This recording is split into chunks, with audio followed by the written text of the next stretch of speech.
오늘은 디도서를 이제 시작을 하는데, 이 디도라고 하는 이름은 티투스라고 하는 이름을 우리가 디도라고 번역을 합니다. 로마식 이름인데 이 바울의 편지입니다. 디도에게 보내는 바울의 편지인데, 이 바울의 편지 중에 그 특징을 하나 여러분 꼭 기억하고 가셔야 됩니다. 그게 뭐냐면, 바울은 편지를 쓸 때마다 제일 먼저 편지를 받는 분들에게 축복을 해요. 축복. 그러니까 여러분, 사람을 만나서 이 얘기를 할 때는 어떻게 시작해야 되느냐 하면 축복으로 이야기를 시작을 해야 됩니다. 근데 이 축복이 뭐냐면 은혜와 평강입니다.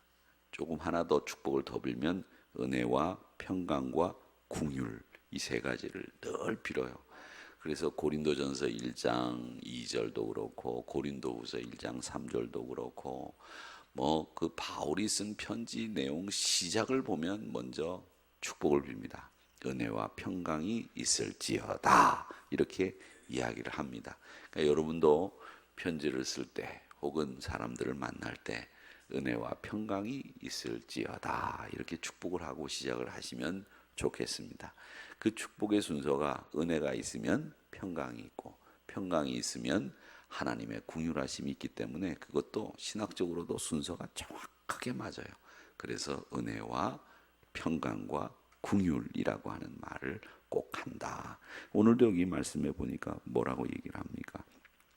여기에서 하나님의 종이 됐다고 쭉 얘기를 한 다음에 1장 4절에 보니까 그리스도 예수 우리 구주로부터 은혜와 평강이 내게 있을지어다, 이렇게 이야기를 하면서 축복을 하잖아요. 이 축복이 항상 빌어주는 사람에게, 축복의 말은요, 내가 예전에 만약에 예를 들어서 이 드럼에게 축복을 한다고 가정을 해봅시다. 드럼에게 축복할 일은 없지만 드럼에게 축복을 해서, 야 드럼아, 로랜드 드럼인데 이름이 굉장히 좋은 드럼이에요. 로랜드 드럼아, 너에게 은혜와 평강이 있을지어다, 이렇게 해도 돼요. 왜? 얘가 받을 만하지 않으면 그 빈 축복이 어디로 와요? 다시 나에게로 부메랑이 돼서 돌아오는 거예요. 그러니까 축복은 받을 만하면 내가 빌어주는 사람이 그 사람의 축복을 빌어주는 거지만, 그걸 받을 만하지 않으면 그 축복이 빌어준 사람에게로 오는 거예요. 그러니까 여러분, 축복은 빌어서 손해가 있다 없다? 절대 손해가 없는 게 축복이다. 그러니까 많이 축복을 빌어주시기 바랍니다. 만나는 사람마다 축복하세요. 권사님 아주 자녀들이 잘 되고, 권사님 아주 아들이 잘 될 줄로 믿습니다. 축복합니다. 건강하세요. 잘 되세요. 감사합니다. 고맙습니다.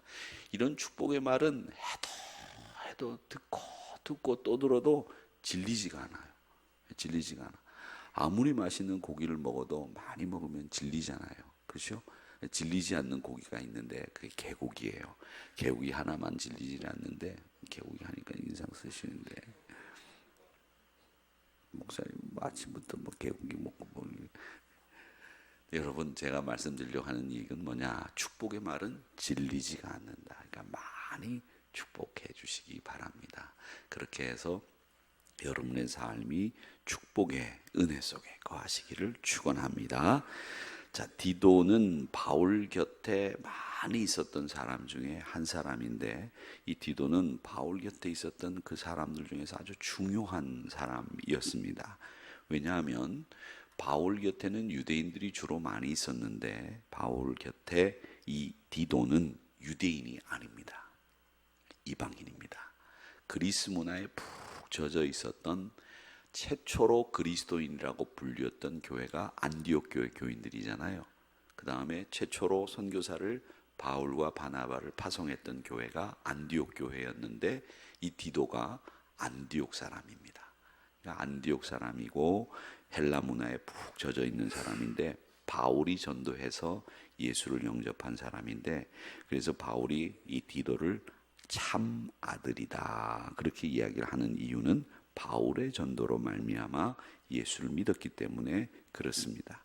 그러니까 이 바울이 부르는 아들이라고 하는 사람은 세 사람 정도가 있습니다. 하나가 디모데, 그 다음에 하나가 디도, 그 다음에 또 하나가 누구냐면 여러분 아시는 것처럼 오네시모의 주인인 빌레몬에게 편지를 써서 이 오네시모는 갇힌 중에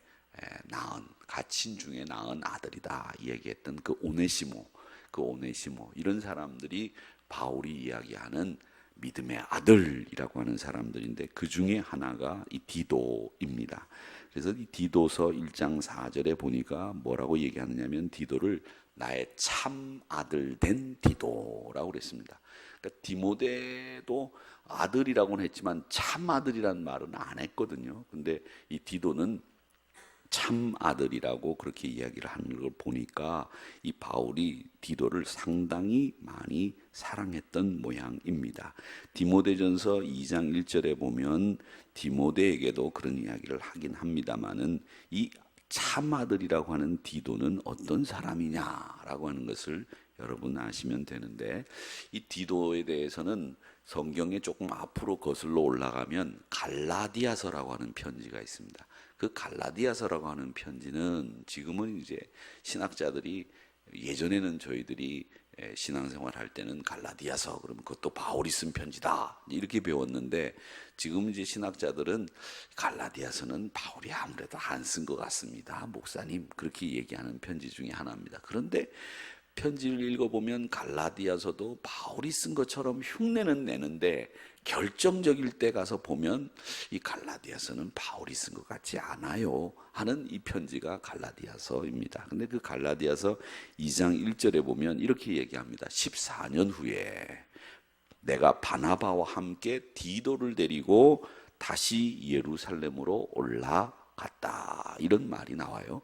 그러니까 바나바와 함께 디도를 데리고 다니는 것은 선교를 위해서 바울이 디도를 데리고 다닌 것 아니겠는가, 이렇게 볼 수 있습니다. 그리고 바나바와 디도를 함께 데리고 예루살렘으로 올라갔다고 하는 것은 왜 그렇습니까? 1차 전도 여행을 바울이 바나바와 가지 않았습니까?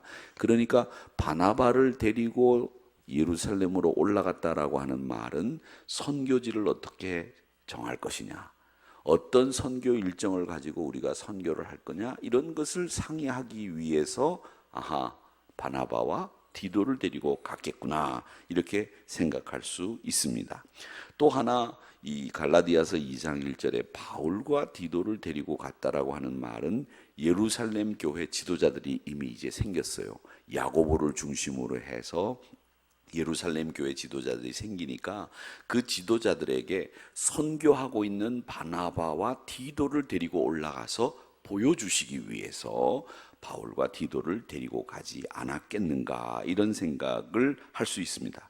어쨌든 두 가지 이유로 예루살렘을 올라갈 때에 디도와 바나바를 데리고 갔음이 분명한데, 이 두 가지 이유 중에 어떤 것이 맞는지는 모르겠습니다만은, 그러나 분명한 것은 선교에 관련된 일을 하기 위해서 갈라디아서 2장 1절에 보면 디도를 데리고 바나바를 데리고 예루살렘으로 올라갔을 것이다 라고 하는 것을 우리가 추측해 볼 수 있습니다.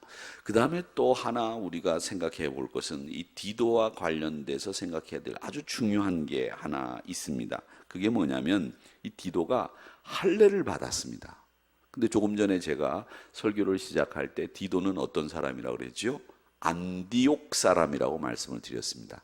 그리스 문화에 푹 젖어 있는 헬라 사람, 그리스 사람이다, 제가 그렇게 말씀을 드렸는데, 이 디도가 할례를 받았다는 것은, 할례는 유대인들 남자아이가 태어나면 8일 만에 그 표피를 제거하는 제도로 하나님의 자녀됨, 선민이라고 하는 것을 나타내기 위해서 하는 의식이 할례라고 하는 의식인데, 이방인들은 이 할례를 받을 필요가 없죠. 그런데 이 할례를 받았다라고 하는 것을 성경에서는 이 디도에 관련돼서 이야기를 하고 있습니다. 근데 이 할례에 대해서 어떻게 얘기를 하고 있냐면, 갈라디아서 2장 이제 1절 아까 말씀을 드렸고 3절, 4절, 5절에 내려가 보면 이렇게 얘기합니다. 그러나 나와 함께 있는 헬라인 디도라도 억지로 할례를 받게 하지 아니했다, 그렇게 얘기를 하면서 갈라디아 교인들에게 편지를 보냅니다. 근데 이 갈라디아 교인들에게 편지를 보내는 이유는 알고 계셔야 돼요. 이 디도서와 갈라디아서를 잘 이 짝복음으로 이해를 하셔야 되는데, 갈라디아 교인들이 다시 율법으로 돌아가려고 그랬어요.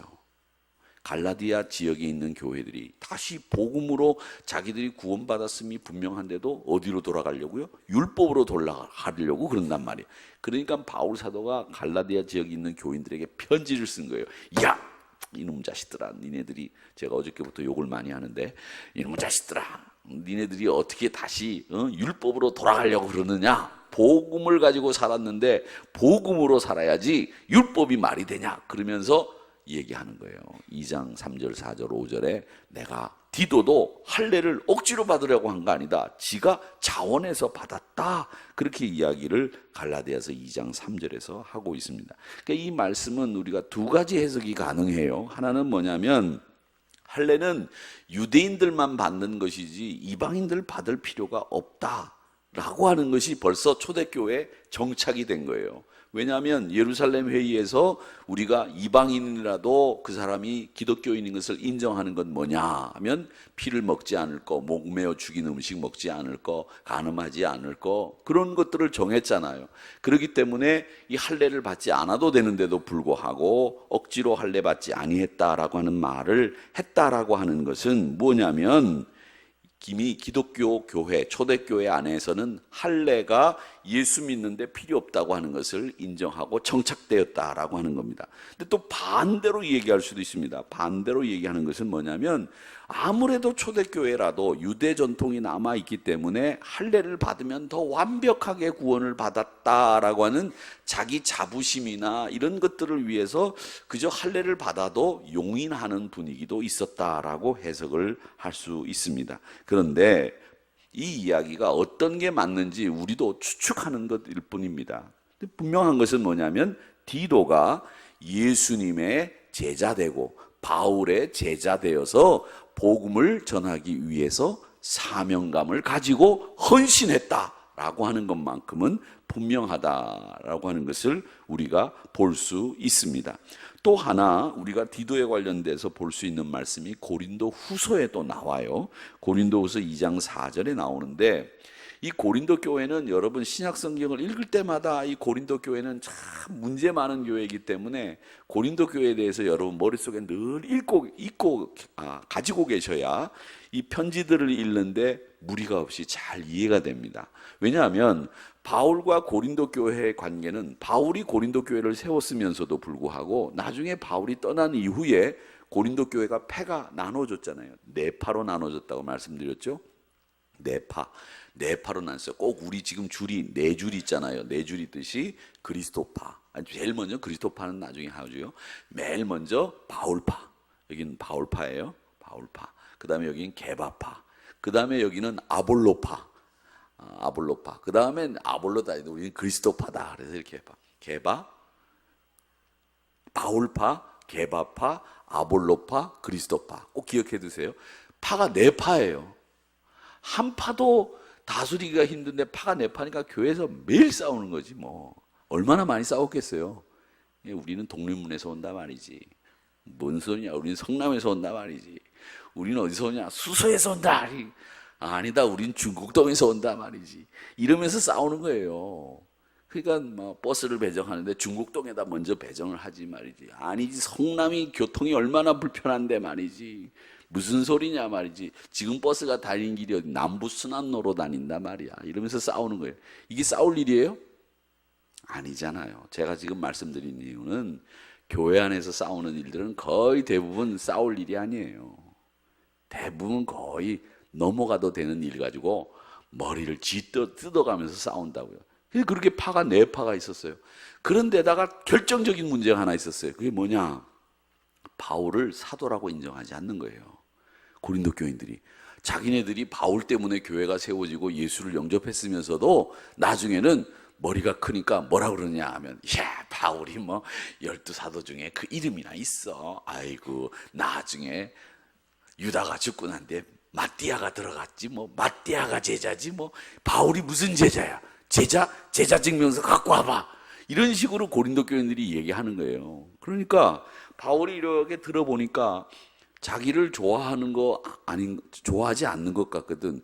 그 사람도 아무리 바울도 그렇지만 바울 성격이 좀 제가 어떻다고 그랬습니까? 직선적이라고 말씀드리지 않았어요. 고린도전서, 고린도후서 보면 말이죠. 막 고린도 교인들을 향해서 뭐라고 그래요? 니네들 학벌이 있냐 말이지. 니네들이 배운 게 있냐? 가방끈도 짧은 것들이 말이지. 태어난 것이 흙수저로 태어난 것들이 말이야. 뭘 말이 많어? 이러면서 편지를 썼잖아요. 그러니까 바울도 직선적으로 얘기하니까 고린도 교인들도 많이 상처를 받았을 거예요. 목사가 맨날 만나면 말이지, 아유 권사님 이뻐요. 아유 권사님 그 머리가 그 뭐예요? 아이고 자 옷 입은 거 하고는 꼭 아이고 자 이렇게 얘기하면 되겠어요? 근데 바울이 그렇게 얘기한단 말이에요. 그러니까 고린도 교인하고 바울하고 사이가 어떻게 됐어요? 나중엔 좋아지지 않게 됐단 말이에요. 불편하게 됐어요. 그래가지고 바울파가 생기고 아볼로파가 생기고 그렇게 이야기가 돼서 고린도전서를 쓰면서 고린도 교회를 책망하게 됐는데, 나중에 바울은 고린도후서를 쓰면서 뭐라고 얘기하냐면 고린도후서 2장 4절에 보면 이렇게 쓰고 있어요. 내가 큰 환난과 애통한 마음이 있어 많은 눈물로 너희에게 썼노니. 바울이 그렇게 좋지 않은 생각을 가지고 있으면서도 고린도후서 2장 4절을 한번 보시기 바랍니다. 앞으로 넘기셔서 고린도후서 2장 4절.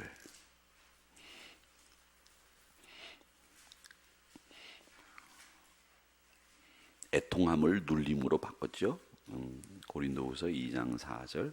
제가 한번 읽어보겠습니다. 뭐라고 썼느냐면, 내가 마음에 큰 눌림과 걱정이 있어 많은 눈물로 너희에게 썼노니 이는 너희로 근심하게 하려 한 것이 아니요 오직 내가 너희를 향하여 넘치는 사랑이 있음을 너희로 알게 하려 함이라. 아멘. 아멘.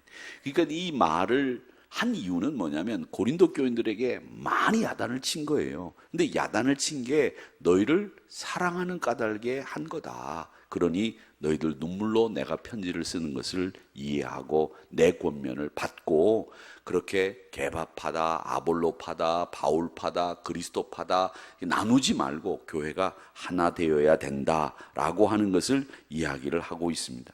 자, 그런 다음에 바울이 또 한 일이 있습니다. 고린도후서 7장으로 넘어가 보면 이 고린도 교인들의 형편을 알기 위해서 사람을 보내요.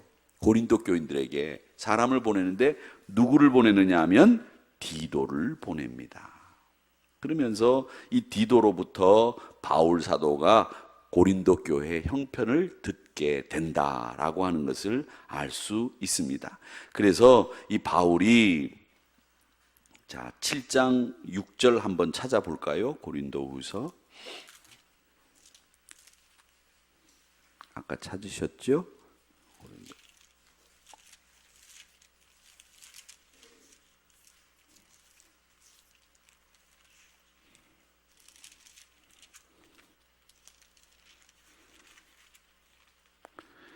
제가 읽어보겠습니다. 7장 5절부터 제가 읽겠습니다. 우리가 마게도냐에 이르렀을 때도 우리 육체가 편하지 못하였고 사방으로 환난을 당하여 밖으로는 다툼이요 안으로는 두려움이었노라. 그러나 낙심한 자들을 위로하시는 하나님이 디도가 오므로 우리를 위로하셨으니, 그렇게 얘기를 하고 있습니다. 그러니까 바울 사도가 고린도 교인들의 형편을 알기 위해서 디도를 보냈다가 이 디도가 고린도 교회 형편을 다 알아가지고 온 거예요. 그래서 바울에게 보고를 했어요. 바울 선생님, 제가 고린도 교회를 가보니까 고린도 교회가 그렇게 생각한 것만큼 나쁘지는 않았습니다. 그러면서 디도가 잘 이야기를 한 겁니다. 그러니까 디도는 바울 사도의 심부름을 잘 감당하던 사람이었다라고 하는 것을 우리가 알 수 있습니다. 그래서 여러분, 이왕이면 내가 가서 고린도 교회 상황을 좀 보고 와라, 이렇게 가서 명령을 받고 갔다고 하면, 가가지고 좋은 게 하나 있고 나쁜 게 두 개가 있으면 가서 보고 돌아와서 바울 선생님에게 보고를 드릴 때 좋은 거 하나 있고 나쁜 게 두 개 있으면 뭘 먼저 얘기해야 돼요? 좋은 걸 얘기하는 거예요. 그리고 나쁜 것은 보고를 하지 않아도 되는 거죠. 근데 아마 디도가 고린도 교인들의 좋은 점을 얘기를 많이 한 것 같아요. 그러니까 불편했던 고린도 교인들과의 사이에서 바울 사도가 위로를 받았어요. 아, 그래. 고린도 교회가 다시 든든하게 서가는구나. 이렇게 생각을 하면서 바울 사도가 디도를 통해서 위로를 얻었다라는 말을 하는 거죠. 참 아들이고 위로의 아들이었던 디도, 교회의 그리고 바울의 심부름꾼 역할을 잘 감당했던 디도였다. 그는 헬라 사람이었으며 이방인이었지만 자원해서 하나님을 사랑하고 믿는 믿음을 드러내기 위해서 할례도 받았던 인물이 디도였구나라고 하는 것을 알 수 있습니다. 그 디도에게 보내는 편지를 우리가 같이 공부하게 될 터인데, 이 디도에게 제일 먼저 이야기한 것이 뭐냐면 믿음과 경건함에 속한 진리의 지식, 영생의 소망, 이것을 위해서 우리가 사도가 되었다. 나 바울이 하나님의 제자 되었다 라고 하는 것을 이야기하고 있습니다. 그래서 믿음과 경건함에 속한 진리의 지식, 영생의 소망, 이것을 위해서 우리가 예수 믿는다고 하는 것을 분명하게 밝히고 있으면서 바울이 디도에게 은혜와 평강이 있을지어다 라고 이야기한다라는 것을 알 수 있습니다. 성경을 보면 바울 사도의 행적도 알 수 있고, 바울과 디도와의 관계도 알 수 있고, 고린도 교회와의 관계도 알 수 있고, 우리가 많은 것을 알 수 있습니다. 그걸 알면서 보면 아, 바울이 어떤 마음을 가졌겠구나 이런 걸 생각해 보면 참 재밌잖아요. 그리고 고린도 교인들이 파가 나눠져서 싸웠을 걸 한번 생각해 보세요. 제가 조금 전에는 나는 성남에서 온다, 나는 독립문에서 온다, 나는 중국동에서 온다, 제가 그런 얘기를 했지만 그 얘기를 들으면서 제가 하찮은 이유를 댄 이유가 뭐냐 하면, 제가 말씀드린 것처럼 교회 안에 분쟁은 정말 분쟁해야 될 이유로 분쟁하지 않는다는 거예요.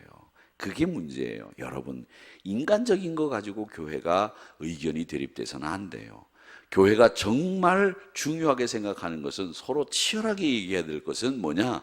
이단과의 싸움, 악한 영들과의 싸움, 그리고 복음이 아닌 것과의 싸움을 위해서는 우리가 치열하게 싸워야 되는데, 그 치열한 싸움은 뒤로 물려두고 말이지, 하찮은 거 가지고서 우리가 우리끼리 그것도 싸우고 있는 모습을 볼 때 참 안 됐다라는 생각을 고린도 교회를 보면서 우리가 하게 되는 거예요.